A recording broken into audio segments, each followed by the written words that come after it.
લોકસભાની ચૂંટણીને લઈને રાજકારણ ગરમાયું છે. ક્યાંક નારાજગી છે તો ક્યાંક ખુશી છે.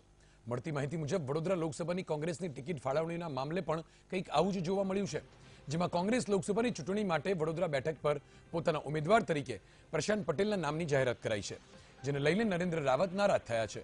તેમણે એવો આક્ષેપ કર્યો હતો કે સંપૂર્ણ રીતે ફોર્મ ભર્યું હોવા છતાં પસંદગી સમિતિએ તેમની સાથે અન્યાય કર્યો છે, અને આ મામલે તેમણે રાહુલ ગાંધીને રજૂઆત કરવા માટેની તૈયારી દર્શાવી હતી.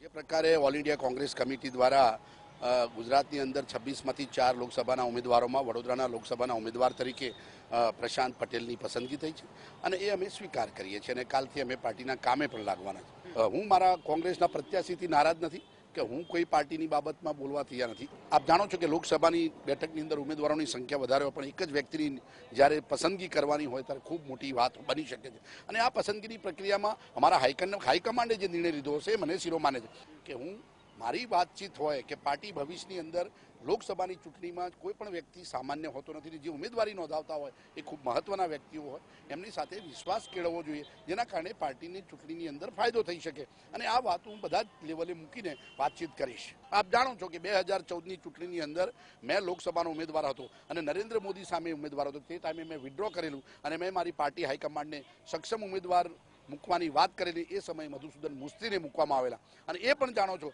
કે 2014ની ચૂંટણીની અંદર જ્યારે સમગ્ર દેશમાં અમારો ઐતિહાસિક પરાજય થયેલો કે અમે 44 બેઠકો પર સમટાઈ ગયા હતા, એવા સમયે જ્યારે બાય ઇલેક્શન આવ્યું, નરેન્દ્ર મોદીએ સીટ ખાલી કરી, એ સમયે બાય ઇલેક્શનમાં પણ પાર્ટીએ કહ્યું ત્યારે મેં ચૂંટણી લડી હતી, કે જાણતા હતા કે એ સમયે ચૂંટણી જીતવી મુશ્કેલ હતી. એ સમયે પણ મેં ચૂંટણીમાં, એટલે પાર્ટીના વફાદાર સૈનિક તરીકે મેં હંમેશા કામ કર્યું છે અને હજી પણ કરતો રહીશ.